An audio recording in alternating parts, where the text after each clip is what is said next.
seul rendez-vous qui vous permet de vous ouvrir au monde, c'est ici. Expression libre, confidence sur vous et sur les autres, prise de position sur les questions majeures du moment. Ici, je vous reçois sans complaisance ni parti pris. Alors, préparez-vous, bientôt, ça sera votre tour.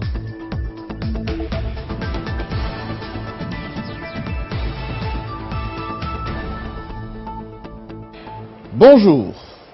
On parle beaucoup de la démocratie en République démocratique du Congo. Mais quelle est la généalogie de cette démocratie en RDC?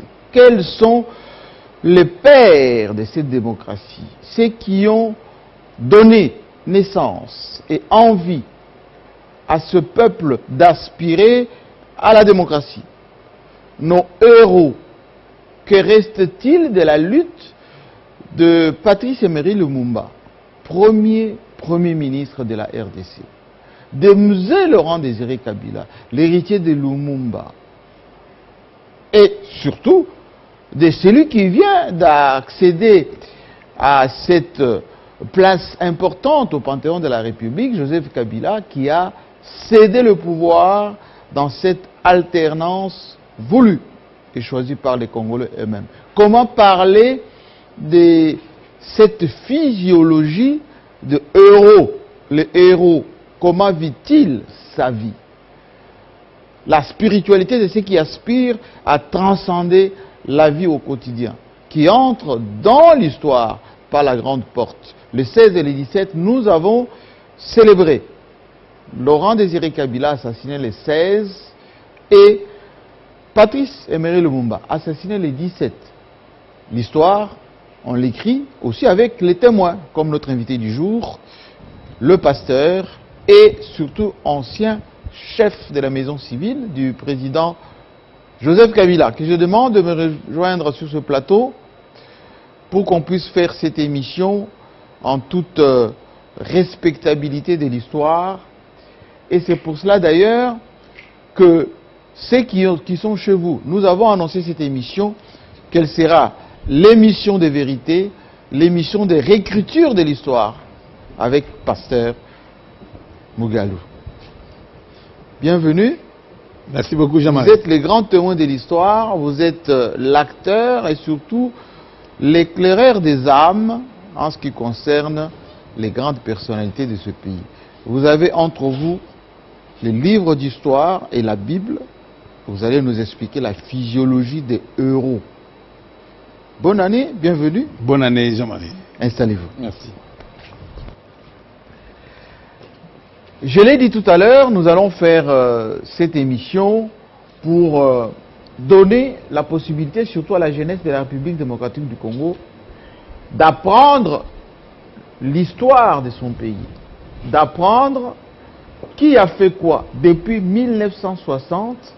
D'abord, à Bruxelles, à cette grande conférence pour arracher cette indépendance. Ensuite, les élections ici chez nous. Lumumba, premier président, plutôt premier ministre de la République, libre, parce que accédant à l'indépendance. 6 mois après, il a assassiné et Lumumba a connu un héritier majeur, Laurent Désiré Kabila, qui s'est dit d'ailleurs qu'il allait être le deuxième Lumumba. Le 16 et le 17, nous avons célébré ces deux personnages. Comment on est et on grandit, comment on devient héros. Comment le héros lui-même vit sa personnalité. Comment Dieu implante dans ces êtres humains faibles de chair une certaine transcendance en ce qui concerne la suite de leur vie. Est-ce que leur vie humaine a de l'importance ou ce sont les idéaux qu'ils parcourent ou qu'ils souhaitent, comme Lumumba l'avait écrit dans son livre, ou plutôt dans sa lettre, la dernière, à sa femme Pauline. Voilà un peu les thèmes que nous allons voir avec le pasteur Mugalou, que nous aimons beaucoup parce qu'il prend le temps de prendre un peu de recul et de parler avec beaucoup de cœur. Qu'est-ce qu'on peut dire d'abord de la généalogie de la démocratie dans notre pays? Est-ce que c'est une action spontanée ou c'est quelque chose qui découle d'une certaine logique? Oui, Jean-Marie, la question est très profonde, elle est complexe, elle est surnaturelle parce que l'arbre généalogique de la démocratie, c'est dans le domaine de la métaphore agricole. Nous commençons d'abord par la sémence de la démocratie. Comment elle a été enracinée dans Lumumba.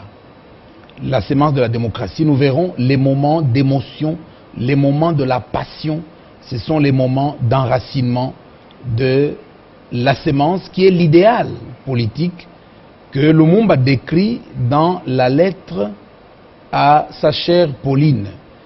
Et en fait, il n'écrivait pas la lettre à sa chère Pauline. Pauline n'était que l'arbre, n'est-ce pas, qui cache la forêt. C'est-à-dire, derrière Pauline, il y a les enfants de Lumumba, derrière Pauline, la famille de Lumumba, derrière Pauline, le peuple congolais, la famille politique de Lumumba. Et encore derrière le peuple, il y a Dieu. Donc c'était une lettre surnaturelle. Profonde comme lettre. Très profonde. Nous allons en parler pour montrer. C'est à ce moment-là que se passe la sublimation du héros qui finit par être spiritualisé, donc dématérialisé, pour se confondre avec son idéal politique.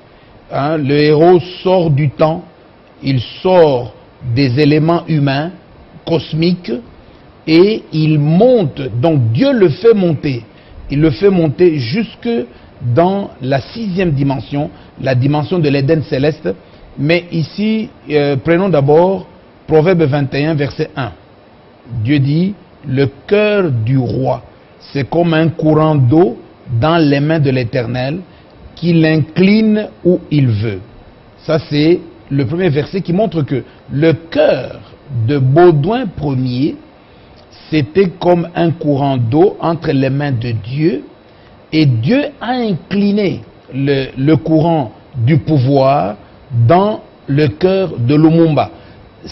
Ça dépasse Baudouin. Baudouin ne veut pas donner ça. Il ne veut pas donner. Non, il veut pas. Quand il arrive à Kinshasa, oui, ce n'était pas dans l'intention de donner tout aux Congolais. Non, c'était, n'est-ce pas, c'était plus fort que lui. Et il a fait la remise et reprise avec Lumumba. Il fallait que Lumumba aussi était obligé, c'était plus fort que lui. Il devait faire la remise et reprise. Il devait faire lire cette lettre qu'il avait écrite. C'était entre le cœur du roi, dans les mains de l'Éternel, incliné dans le cœur de Lumumba. Pas de Kasavubu, de Lumumba, parce que c'est lui qui avait la majorité, n'est-ce pas, parlementaire. Et donc, c'est le Parlement qui désigne le président de la République. Et donc, le pouvoir vient en Lumumba, et Lumumba va le donner, n'est-ce pas, au président Kasavubu. Alors maintenant, parlons d'abord de l'enracinement. Vous voyez, dans 2 Corinthiens 12, versets 1 à 4, Dieu dit, je connais un homme qui a été ravi jusque dans la dimension des visions et des révélations du Seigneur. Et donc, la conscience de Lumumba a été ravie. À quel moment on devra suivre totalement ravi en prison quand il écrit la lettre à sa chère Pauline? Et c'est le cœur, n'est-ce pas, qui est ravi, la conscience, pour être précis, qui est ravie. Et quand la conscience est ravie, l'idéal politique a déjà pris racine en lui, et Lumumba lui-même devient l'idéal politique, devient la racine. Et il meurt, Jean 12, verset 24, Jésus dit, si le grain de blé ne tombe en terre, il reste seul. S'il meurt, il produit d'autres fruits. Donc Lumumba doit mourir, et lui-même parle de la mort, n'est-ce pas, avec hauteur. Il est au-dessus de la mort. Alors, une question, oui, pasteur. Vous êtes un homme hautement spirituel. Qu'est-ce qui explique que Lumumba, il est resté Premier ministre même pas 4 mois? Non. Lumumba a été assassiné 6 mois après notre indépendance. Lumumba était Premier ministre, n'était pas président de la République. Pourquoi il a marqué la mémoire collective? Pas seulement ici au Congo, vous allez en Algérie, vous avez Lumumba partout, vous allez en Russie, Lumumba partout, les Occidentaux, Mobutu qui était son parsec, qui avait collaboré avec les Américains pour l'assassinat de Lumumba, le déclare héros national. Malgré lui. Malgré lui. Malgré lui. Il fait défiler à Kinshasa l'effigie de Lumumba alors qu'il était au plus fort de la dictature. Comment expliquer cette prédominance de la mémoire de Lumumba? Cette personnalité devient emblématique quand? Avant ou après l'indépendance? La personnalité devient emblématique si vous lisez Hébreux 9, versets 16 à 17, on dit le testament n'est valable qu'en cas de mort du testateur. Donc Lumumba, lorsque l'idéal politique du Congo prend racine en lui, il devient lui-même la racine parce qu'il est dématérialisé. Il est dématérialisé, il est sublimé. Donc vous avez, n'est-ce pas, la glace qui passe de l'état solide, l'eau qui passe de l'état solide de la glace à l'état vapeur. C'est la sublimation. Et donc, la personnalité de Lumumba, la personne de Lumumba n'est plus un morceau de matière, un corps de 1,80 m, n'est-ce pas, de 80 kg. Non, ça devient un esprit. La transformation, la dématérialisation. Albert Einstein parle, n'est-ce pas, un peu de cela quand il présente sa théorie sur la lumière, oui. La vitesse de la lumière. Oui. Lorsque une matière, un corps solide, prend la vitesse de 300 000 km par seconde, eh bien, ça se transforme en lumière. Ça va très vite. Ça va très vite. 300 000 km par seconde, ça se transforme en lumière. Mais Jésus, lorsque en acte 1, verset 9, lorsqu'il a été ravi, lorsqu'il a été enlevé, oui. C'est à quelle vitesse? Parce que ce sont des millions d'années-lumière qu'il a parcouru en un clin d'œil, en une seconde. Ce n'est plus 300 000... Pour atteindre les cieux. Pour atteindre les cieux. Ce n'est plus 300 000 km par seconde, ça devient des millions et des milliards de kilomètres par seconde. C'est la dématérialisation, la spiritualisation. On passe de la matière à l'esprit. Et donc, Lumumba devient l'idée, il devient l'idéal, et il devient l'esprit, n'est-ce pas? Et maintenant, lui qui est devenu la racine spirituelle, n'est-ce pas, de l'indépendance, indépendance de la République démocratique, donc racine spirituelle de la démocratie. La démocratie qui ne peut démarrer que lorsque le pouvoir est restitué au peuple. Nous n'en sommes pas encore là, n'est-ce pas? Le pouvoir a été transféré à l'opposition, mais il faut que le pouvoir soit transféré à la base, au peuple, au souverain primaire.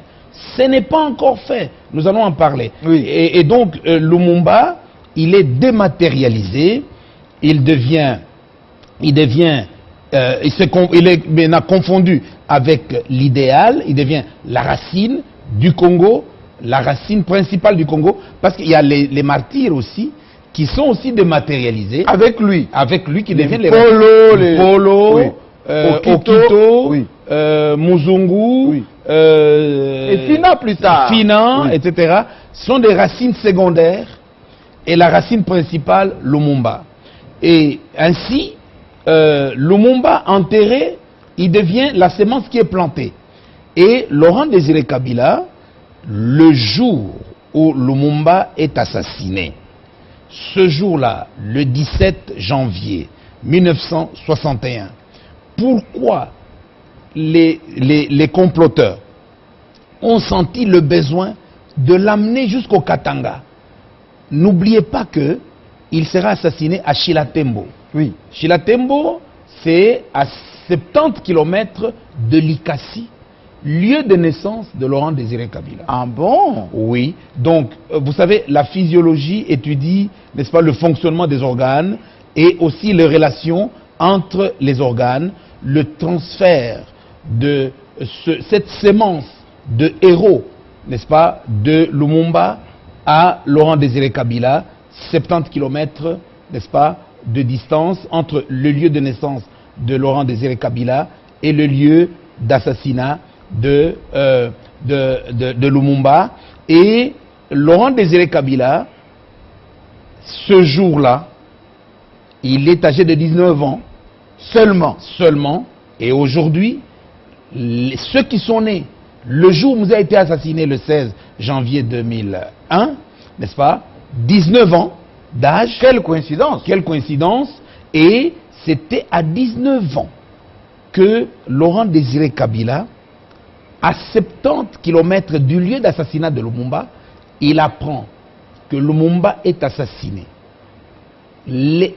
Cette nouvelle était comme un coup de foudre, n'est-ce pas, dans sa conscience, qui a été déchirée par ce coup de foudre, cette émotion, cette révolte, au point que cette puissance entre en lui, c'est l'incarnation, n'est-ce pas, du combat de Lumumba dans Laurent Désiré Kabila. Ça prend racine en lui, et Lumumba prend racine en Laurent Désiré Kabila. C'est plus fort que lui, il déclare. Lui il déclare à sa maman, oui, maman, je serai un autre Lumumba. Mais Lumumba déclare à Pauline, chérie, je serai, n'est-ce pas, même si je mourrais, oui, je n'ai plus besoin de vivre parce que je suis devenu le Congo, je suis devenu l'idéal politique du Congo. Et il parle, n'est-ce pas, à Pauline. Mais Laurent Désiré Kabila n'a pas écrit. Il parle à sa mère. Il parle à sa mère. Je serai un autre Lumumba. C'est plus fort que lui, c'est l'incarnation de l'idéal politique en lui. Et la dématérialisation viendra 36 ans après, parce que nous sommes en 1961, et Laurent Désiré Kabila sera sublimé. Ça sera en 2001, 40 ans après. Il sera sublimé. Mais entre-temps, qu'est-ce qui se passe? Entre-temps, le jeune homme de 19 ans, il commence à méditer. Il commence à méditer comme Josué. Josué commence à méditer, n'est-ce pas, l'héritage idéologique de Moïse. Dans Josué 1, versets 6 à 9, Dieu lui dit que le livre de la loi ne quitte pas ta bouche. Médite-le jour et nuit. Laurent Désiré Kabila se livre à la méditation de l'idéal politique de Lumumba, l'œuvre de Lumumba, et jusqu'au point où il dit non, je m'en vais dans le maquis. Pour bien méditer, il faut absolument, n'est-ce pas, déboulonner le Mobutu, le déraciner, il le faut. Et il est allé dans le maquis où il a passé, je crois, 36 ans dans le maquis en train de méditer, d'étudier les stratégies, n'est-ce pas, que Lumumba lui a léguées, le testament. Et finalement, Laurent Désiré Kabila finit par détruire la carapace de la dictature mobutiste, et il finit par prendre le pouvoir. Et lui, vous m'avez posé la question, pourquoi oui, ça n'a pas fait longtemps? Ça oui, ne doit pas faire longtemps, parce que si on regarde la vie de Lumumba, oui, comme Premier ministre, même pas 4 mois. Non. Quand on regarde la vie de Mouzé, président de la République, même pas 4 ans. Même pas un mandat comme aux États-Unis de 4 ans. C'était déjà trop, il fallait... mais leur image reste prédominante. Exactement, c'est la sublimation quand elle arrive. Et la personne, n'est-ce pas, rentre dans le domaine de la gloire, n'est-ce pas? Il entre dans le domaine de la gloire et son esprit, n'est-ce pas, commence à planer autour, n'est-ce pas, de l'humanité, sur l'humanité. Et c'est ainsi que Élysée a été incarné par la double portion de l'esprit de Élie. C'est ainsi que Jean-Baptiste a été incarné par n'est-ce pas, la portion de Élie de l'Ancien Testament.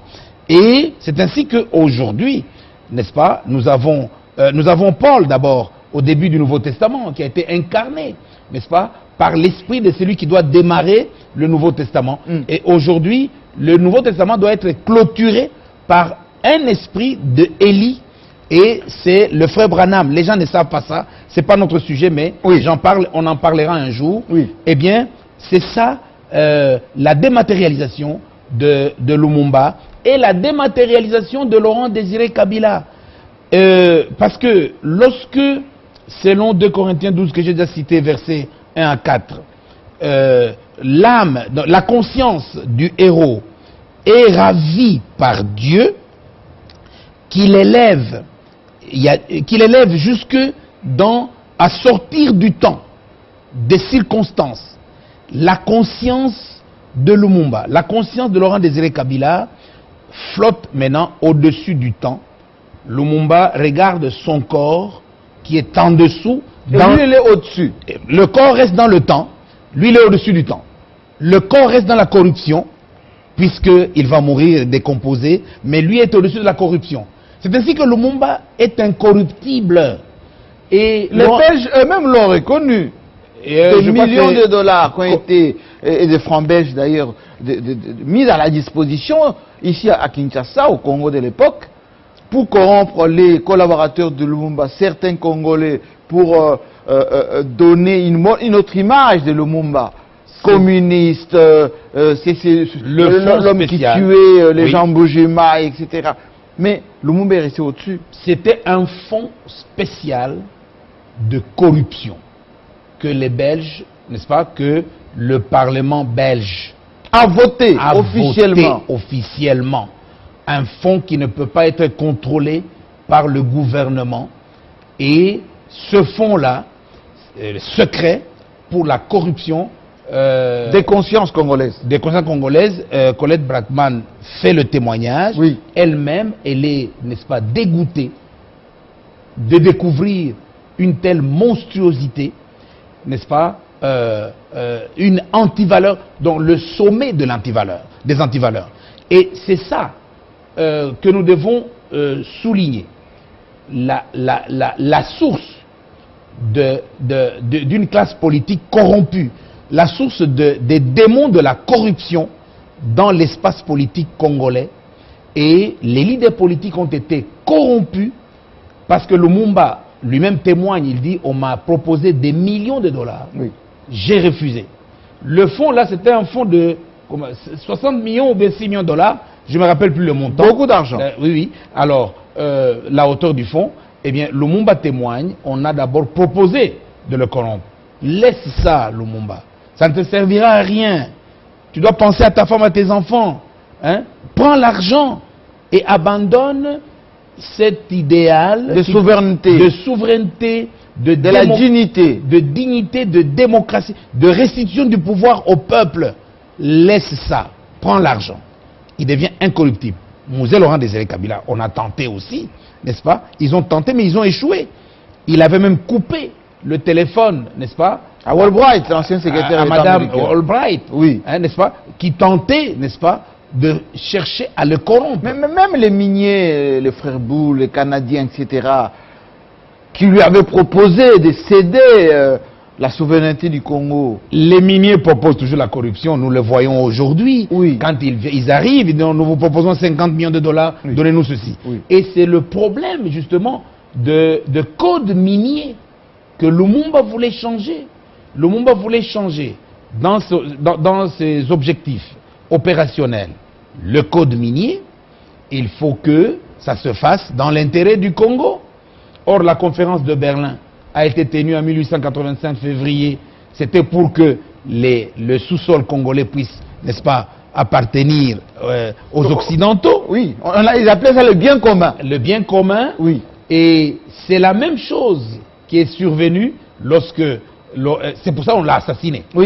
Et lorsque Mouzé Laurent Désiré Kabila arrive, il vient sur le chemin, n'est-ce pas, dans les pas de Lumumba.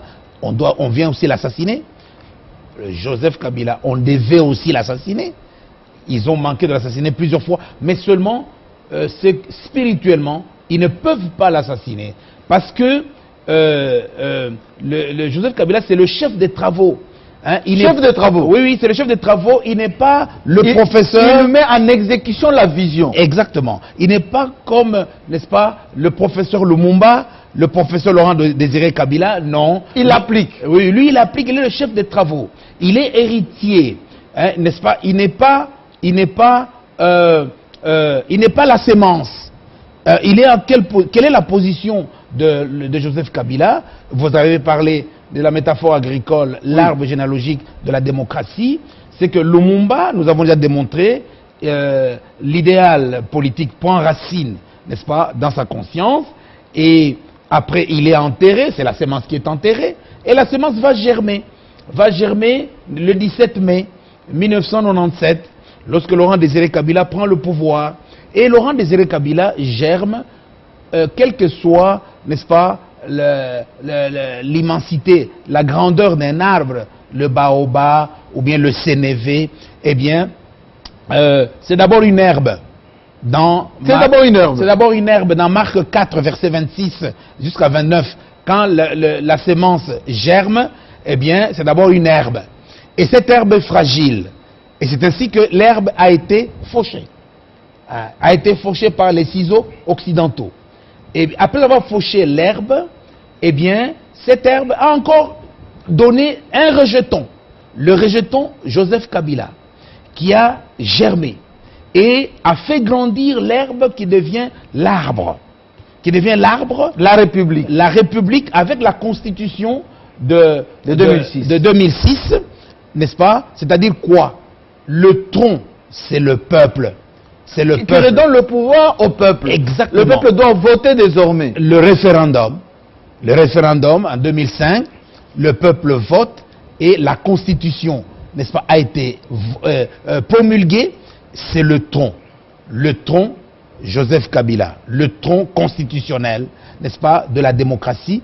Et le même Joseph Kabila se présente aux élections, devient la première branche, Joseph Kabila 1 en 2006, la première branche de la démocratie, du tronc à la branche. La deuxième branche de la démocratie, en 2011, Joseph Kabila 2. La troisième branche de la démocratie, en 2019, Félix Antoine Tshisekedi. C'est une branche du même arbre de la démocratie dont la racine, c'est Lumumba. Et ce n'est pas par hasard que ça soit, n'est-ce pas, Félix Tshisekedi et non pas Fayoulou, etc. Regardez, il est de quelle sémence? Parce que dans la projection d'ailleurs, on voit que ce qui s'est passé à Genève, la sortie de Félix Tshisekedi de la vision de minier de Genève, oui. Ceux qui avaient même essayé de trafiquer Genval pour donner à la République ses côtés un peu vassal, vous voyez, l'indépendance économique pas obtenue en 60 et qui voulait perdurer la domination et l'exploitation. On a extirpé Tshisekedi de Genève et il a rejoint la vision. Pourquoi lui, Félix, et non pas Fayoulou, et non pas, n'est-ce pas, Bemba, etc. Parce que Félix, il a en lui la sève, n'est-ce pas, de l'UDPS. La démocratie. Oui, la sève de la démocratie. Le combat de son père. De gauche, pas de droite. De gauche. Ah oui, c'est la sève de Lumumba. Union pour la démocratie et le progrès social. Eh bien, c'est la gauche. C'est Lumumba. C'est Finan. N'est-ce pas? C'est Lubaya, etc. N'est-ce pas? C'est Okito. C'est Mpolo. Donc, c'est Laurent Désiré Kabila. C'est cette sève. C'est plus fort que lui. Lui-même ne peut pas vous expliquer. C'est pour ça qu'il appelle maintenant Joseph Kabila mon frère. Oui, c'est son frère. Ils ont la même sève. C'est son frère parce que ils sont alimentés par la même sève végétale, n'est-ce pas, de la gauche. Et c'est ça, en fait, la physiologie, n'est-ce pas, spirituelle de Félix Antoine Tshisekedi, Laurent Désiré Kabila, Joseph Kabila. C'est le même bord. Et les gens sont en train, donc les Occidentaux sont en train, n'est-ce pas, de vouloir nous tromper en disant, n'est-ce pas, il faut vous séparer. Oui, il faut vous séparer. Bon, on va le séparer comment? Parce que lui, c'est une branche qui a germé à partir de cet arbre-là. Le séparer, c'est-à-dire c'est l'amputé de l'arbre. Donc on ne peut pas accepter qu'il soit amputé de l'arbre.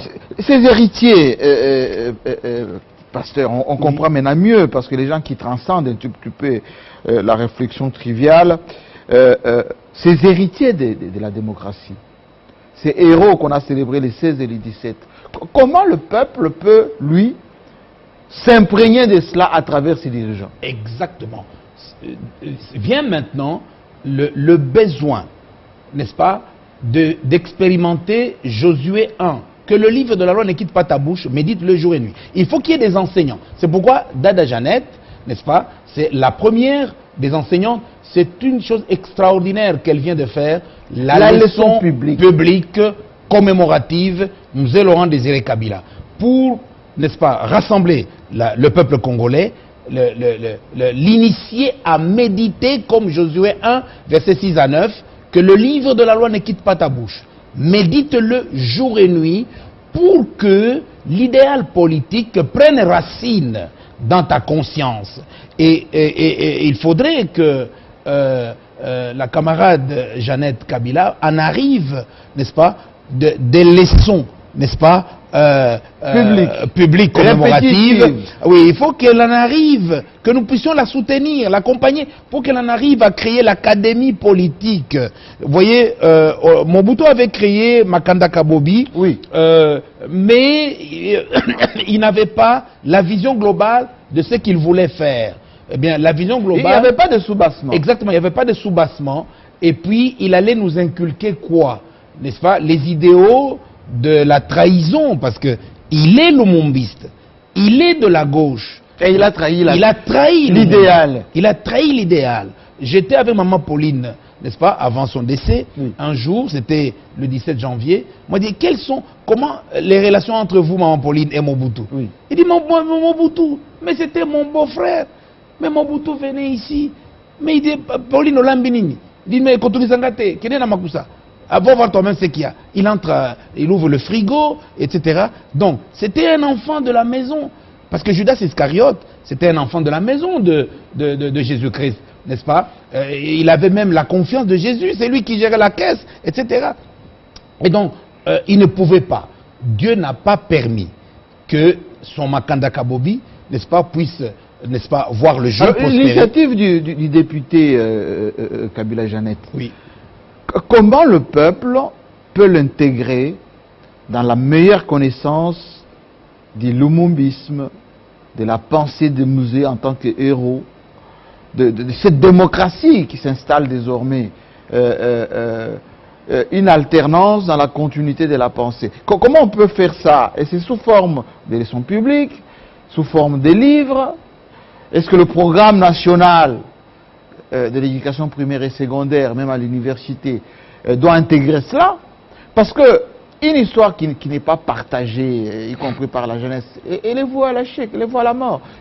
Quelle sera la démarche de l'intellectuel, de l'élu congolais, parce qu'il est élu quand même, de l'élu par rapport à la base, par rapport à la masse? Oui, nous sommes vraiment désolés parce que Mzee Laurent Désiré Kabila avait déjà initié, n'est-ce pas, cette étape de transfert du pouvoir populaire, CPP, au souverain primaire.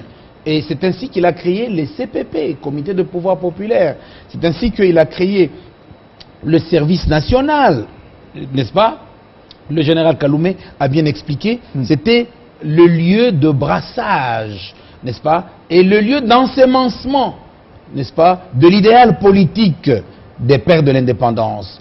11 jeunes, n'est-ce pas, de 11 provinces différentes, habitant une même cellule, cohabitant dans une même cellule, parlant les 4 langues, n'est-ce pas, de notre pays, et au total, je crois, 6600 jeunes. 6600 jeunes, n'est-ce pas, une promotion. Encore 6600 jeunes, une autre promotion. Si une promotion peut durer 6 mois, par exemple, eh bien, en une année, vous avez 13 000. En une année, vous avez 13 000. En 10 ans, vous avez 130 000. Si une promotion peut durer 3 mois, en une année, vous avez 25 000, n'est-ce pas? En 4 ans, vous avez 100 000. Hein? Et ainsi, l'ensemencement, n'est-ce pas, de l'idéal politique de paix de l'indépendance est ainsi démultiplié au travers de la République. Et Mouzé avait déjà mis cela sur pied, mais l'opposition congolaise ne comprenait rien du tout. Ne comprenez pas. Ne comprenait rien du tout. Ils ont combattu les CPP, ils ont combattu le service national, ils ont combattu pour détruire en fait l'élan. C'est de la naïveté de la classe politique de se laisser influencer par l'extérieur.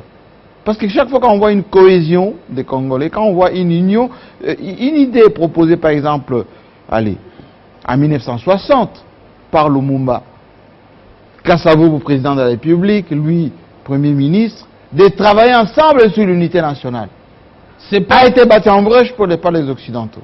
C'est pas de la naïveté, c'est la corruption. Donc, la classe politique est corrompue. Comment est-ce que vous pouvez concevoir que pour avoir le pouvoir au Congo, on aille d'abord en Belgique, hein? On aille d'abord en France, on cherche d'abord un parrain. À Genève. Oui, qu'on aille à Genève. Il faut d'abord avoir un parrain, n'est-ce pas? Un parrain qui est héritier de la conférence de Berlin. C'est ça le parrain que l'on va chercher. Mais ce parrain, c'est-à-dire c'est le fils du concubin de ma mère qui a assassiné mon père. Et donc, je ne peux pas. Et c'est tout simplement des esprits velléitaires, des esprits faibles qui sont corrompus, n'est-ce pas, par le système occidental qui ne veut pas que nous... C'est ainsi qu'on ne peut pas accepter, n'est-ce pas, que les gens disent... Je me rappelle, lors de la conférence nationale souveraine, les gens disaient, oui, moi j'ai le soutien de l'Allemagne. Mobutu, on va le faire partir avec le soutien de l'Allemagne, avec le soutien de la France. Etc. Non, c'est pas possible. Là, c'est tout simplement vouloir une chose et son contraire. Je pense que le peuple congolais, n'est-ce pas, ne peut pas évoluer, prospérer dans la démocratie si il est toujours inféodé, n'est-ce pas, au concubin de ma mère qui a assassiné mon père. Ce n'est pas possible. Il faudrait que le peuple congolais soit affranchi. L'esclavage de nos ancêtres était physique. Les chaînes étaient physiques. Aujourd'hui, l'esclavage des intellectuels congolais est spirituel. Spirituel. Les chaînes sont spirituelles. Alors, je vais faire partager cette phrase de Joseph Kabila lorsqu'il tient le point de presse de janvier 2017, où il dit « Ceux qui ont tué la démocratie en 1960 ne peuvent pas nous donner des leçons de démocratie. » Les assassins de Lumumba, qu'ils viennent donner les leçons de démocratie aujourd'hui. Attendez, je pense que les ONG congolaises devraient lutter pour les fondements de notre démocratie. Par exemple, réclamons la restitution du corps de Lumumba. La restitution? La restitution des restes du corps de Lumumba. Avec ces policiers belges qui disent qu'ils gardent encore la dent. Exactement. Le corps, n'est-ce pas, de Lubaya, le corps de Okito, le corps de Mpolo, c'est ce que nous devons réclamer. Il faut qu'il y ait un procès, n'est-ce pas, contre l'Occident, qu'on nous restitue ces restes. Écoutez, il n'y a pas seulement Lumumba, Mpolo, etc. Il y a aussi les rois, n'est-ce pas, du Congo, dont les têtes sont gardées en Belgique. Dans les musées. Dans les universités et le musée. Le chef Luzinga de Moba, le chef Malibou de Moba, c'était des grands patriotes qui ont résisté, qui ont dit, n'est-ce pas, aux colonisateurs, eh bien, tu viens, ou bien c'est moi qui vais te tuer, parce que tu viens faire le commerce, je suis d'accord. Tu viens pour prendre mes terres, je ne suis pas d'accord. posez la question au professeur Eli Kambokolo. Oui, absolument. À cette place, il a déclaré que lui-même a vu cette tête. Le chef, je crois, Luzinga. Oui. Le chef Malibou. Et un chef du Maniema d'ailleurs. Non, de Moba. De Moba, oui. De Moba, de Tanganyika. De Tanganyika, oui. Leurs têtes, quand ils ont été vaincus, oui, leurs têtes ont été transportées jusque, n'est-ce pas, en Belgique. Comme butin. Comme butin et comme matériaux scientifiques. On devait étudier leur cerveau. C'est quel type d'individu? Dans les universités. Et c'est quoi ça? C'est quoi ça? Ce sont des crimes imprescriptibles. Les Congolais doivent réclamer ça. C'est ce que nous devons faire et pour que nous puissions être affranchis, n'est-ce pas, de la peur, du Congo-pessimisme, de l'afro-pessimisme. Il faut que nous puissions aller dans les profondeurs. Alors, quelle est cette pédagogie qu'on peut aujourd'hui retenir, professeur? Nous sommes en direct, que ces jeunes gens qui sont sur le banc de l'école, qui sont à l'université, ces intellectuels un peu déboussolés que vous avez dit, peuvent retenir de la leçon publique de Jeannette Kabila et aux habitudes à créer ensemble pour pérenniser la vision, l'idéal de Musée, l'idéal de Patrice Emery Lumumba. Oui, ça dit que honorable Jeannette Kabila a déjà démarré les leçons publiques. Nous devons la rejoindre avec des propositions concrètes parce que ça ne va pas, il ne faut pas que ce soit seulement des leçons publiques, il faut aussi que le programme scolaire intègre cela. Que le livre de civisme, nous ne l'avons pas, parce que c'est une pédagogie d'éducation civique par excellence qu'elle a initiée. Et donc, on doit réécrire l'histoire de notre pays. Comme disait Lumumba d'ailleurs. Comme disait Lumumba. L'histoire doit être écrite par les Congolais. Exactement.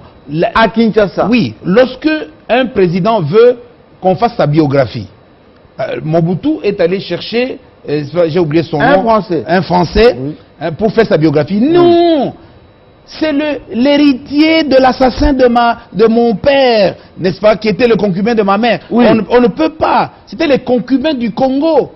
Non, il faut un Congolais. Nous avons des grands historiens. Eli Kambokolo, n'est-ce pas, et les autres qui ne sont pas sous la coupe de l'Occident. Parce qu'il y a des historiens qui sont pollués. Il y a des historiens pollués qui font n'importe quoi. Eh bien, on doit demander à ces historiens-là, n'est-ce pas, affranchis spirituellement, n'est-ce pas, d'écrire la biographie de Lumumba, la biographie de Kasavubu, la biographie de Laurent Désiré Kabila, la biographie de Joseph Kabila, la biographie de Tshisekedi.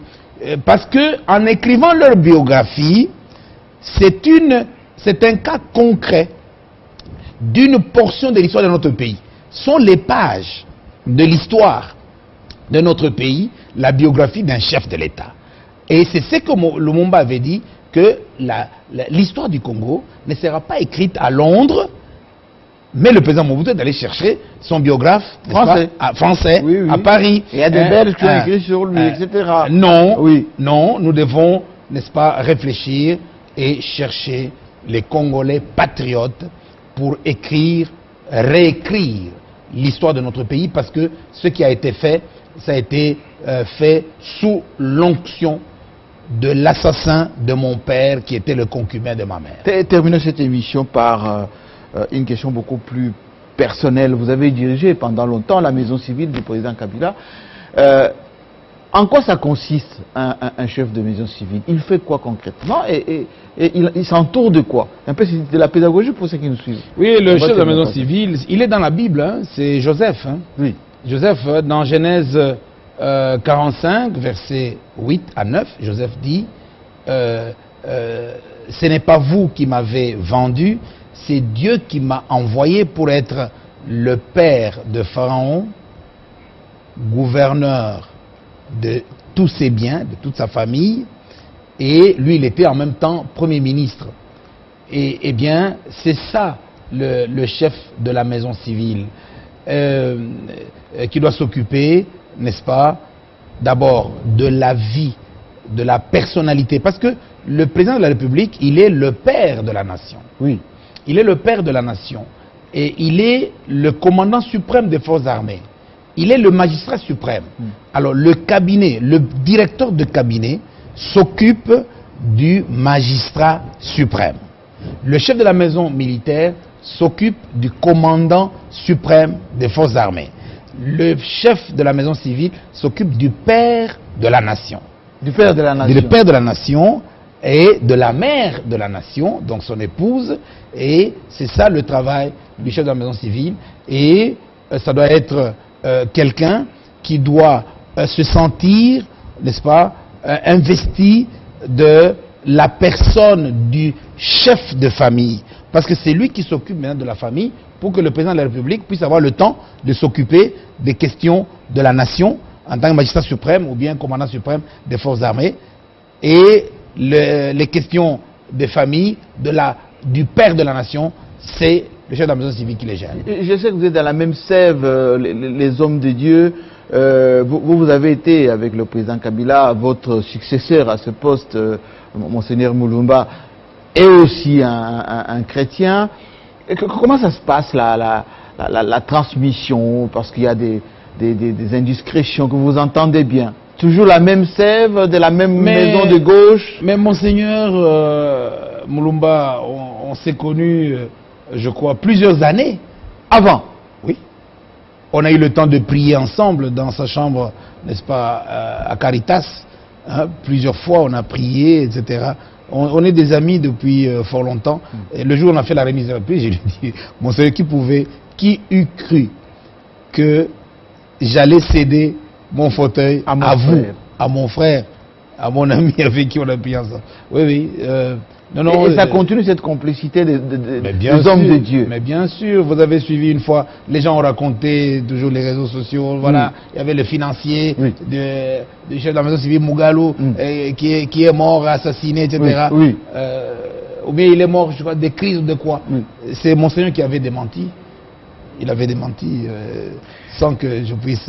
Que Dieu vous garde et revenez à ce plateau pour nous délecter de cette sémence, comme vous aimez bien le dire, de la vérité, de la continuité, de l'explication sur ces héritiers de la démocratie, cet arbre généalogique qui ne fait que pousser avec des branches.